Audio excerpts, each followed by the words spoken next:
찬바람도 좀 불고 워낙에 건조해서 그런지 푸석푸석하고 주름이 보인다 고민을 많이 하시더라고요. 수분감이 많이 증가를 한다, 탄력 개선이 있다, 먹는 콜라겐에 대해서는 특히나 논란이 좀 있었어요. 콜라겐을 고를 때 제일 먼저 제가 체크하라고 하는 건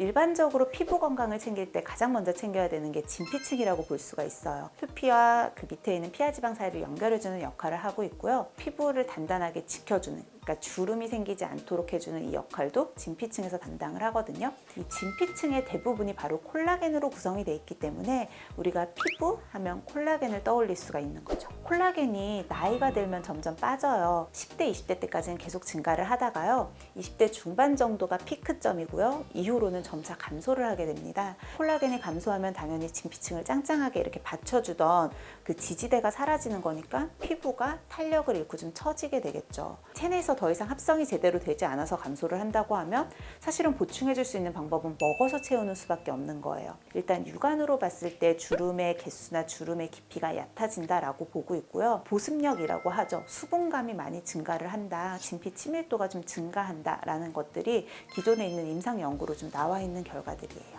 이 먹는 콜라겐이라는 게 사실 먹으면 어쨌든 장 속에서 분해가 되는 거잖아요. 근데 피부에도 효과가 있는 게 맞을까요? 그런 것 때문에 사실 이전부터 콜라겐 제품에 대해서, 먹는 콜라겐에 대해서는 특히나 논란이 좀 있었어요. 근데 과거에는 우리가 먹는 콜라겐 제품들이 대부분은 뭐 돼지 껍데기나 이런 육류 콜라겐을 이용을 하다 보니까 먹는다고 해도 그 형태로 흡수가 거의 되지가 않고 빠져나가는 경우가 많았거든요. 최근에 나오는 제품들은 어류 콜라겐이나 뭐 내지는 콜라겐을 훨씬 더 작게 쪼개는 저분자 콜라겐 펩타이드 형태로 나오다 보니까 흡수율이 높아지게 됐어요. 내 몸에 흡수가 되면 먹어서 장으로 흡수가 된다고 해도 결국은 이 영양소들이 혈액을 타고 전신으로 퍼지게 되거든요. 어느 정도는 피부에도 간접적인 효과를 볼 수 있을 거라고 기대할 수가 있게 된 거죠. 콜라겐을 고를 때 제일 먼저 제가 체크하라고 하는 건 건강기능식품 마크가 있는지를 체크하라는 거예요. 콜라겐 중에서도 특히 저분자 콜라겐 펩타이드다라고 하면 당연히 건강기능식품일 것 같잖아요. 하지만 시중에 유통되고 있는 대다수의 저분자 콜라겐 펩타이드는 기타 식품류에 속해 있어요. 그러니까 식품류로 속해 있으면 식약처의 그런 까다로운 인증 절차를 거칠 필요가 없거든요. 그만큼 보장받지 못한 제품이란 뜻이겠죠. 진피치밀도가 증가했습니다 라고 알려드리는 건 이 건강기능식품 마크가 있는 제품에 한한 것들이에요.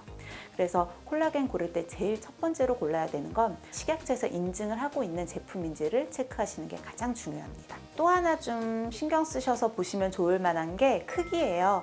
육류 콜라겐보다는 어류 콜라겐이 분자 크기가 더 작다.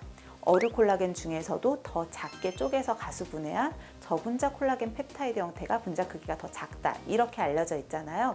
이걸 좀 더 수치화시키는 게 이제 달톤이라고 하는 개념이에요. 몇천 달톤부터 뭐 몇백 달톤 이렇게 크기가 굉장히 다양하게 있는데 숫자가 작을수록 분자 크기가 작은 거예요. 그래서 흡수율이 높겠죠. 비슷한 가격이고 둘 중에 고민이 된다면 그 작은 제품을 좀 선택하시면 더 좋을 것 같아요. 제품 형태가 되게 다양하잖아요. 네.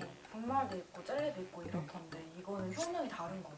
대부분의 콜라겐의 원료가 어류다 보니까 비린 맛이 나거든요. 그래서 그런 맛을 좀 싫어하시는 분들을 위해서 한 번 더 가공된 과정이다 정도로 보시면 될 것 같아요. 가공 과정을 많이 거치게 되면 어쩔 수 없이 방부물질 내지는 흡수물질 같은 것들이 좀 들어가 있을 수가 있거든요. 가공이 돼서 나온 제품들은 그 안에 함량들이 조사가 돼서 인체에 무해하다고 나오기는 해요. 하지만 인체에 무해할지언정 난 이런 걸 먹는 게 좀 찝찝하다라고 하시는 분들은 최대한 그런 첨가물이 들어가 있지 않은 걸 드시는 게 좋겠죠. 뒤에 작은 약자 같은 것들이 붙어 있는 애들이 많을수록 좀 합성된 것들이 많고 첨가제가 많다라고 보실 수는 있을 것 같아요. 선생님 드세요? 네, 한 6개월치 산 것 같아요. 모발과 피부 건강에 모두 도움이 되는데 특히나 여성분들이 머리카락이 좀 얇아지고 푸석푸석해지고 손톱 발톱이 잘 깨진다고 하면 비타민 B군 성분 중에 하나거든요. 이 비오틴이 같이 들어있으면 조금 더 모발과 이런 손발톱의 탄력을 지키는 데도 도움이 될 수 있어서 같이 섞여 있는 제품으로 선택했습니다. 의사연! 콜라겐을 먹어서 보충을 하는 것도 방법이겠지만 원래 가지고 있는 콜라겐을 지키는 게 가장 현명한 방법이 될 수 있을 것 같아요. 가장 기본이 되는 건 물을 하루에 2리터 정도 꾸준히 많이 드셔주시는 게 좋겠고요. 자외선으로 인한 피부 노화를 광노화라고 하는데 자외선이 콜라겐을 파괴해서 그러는 거거든요. 그래서 가급적이면 자외선 차단제를 꼼꼼하게 발라주셔서 콜라겐이 파괴되는 걸 좀 막아주시는 게 중요합니다. 콜라겐보다 어떻게 보면 이게 더 중요하다고도 볼 수 있는데 비타민 C를 반드시 챙겨서 드셨으면 좋겠어요. 콜라겐을 합성하는 데 있어서 비타민 C가 조효소 같은 역할을 해준다고 생각하시면 돼요. 콜라겐 제품을 따로 섭취하지 않는다고 해도 일상생활에서 비타민 C를 좀 충분하게 섭취를 하시면 피부의 미백과 또 탄력을 돕는 데 모두 도움을 얻으실 수 있습니다. 오늘 내용 도움이 되셨다면 구독과 좋아요, 알림 버튼까지 꼭 눌러주세요.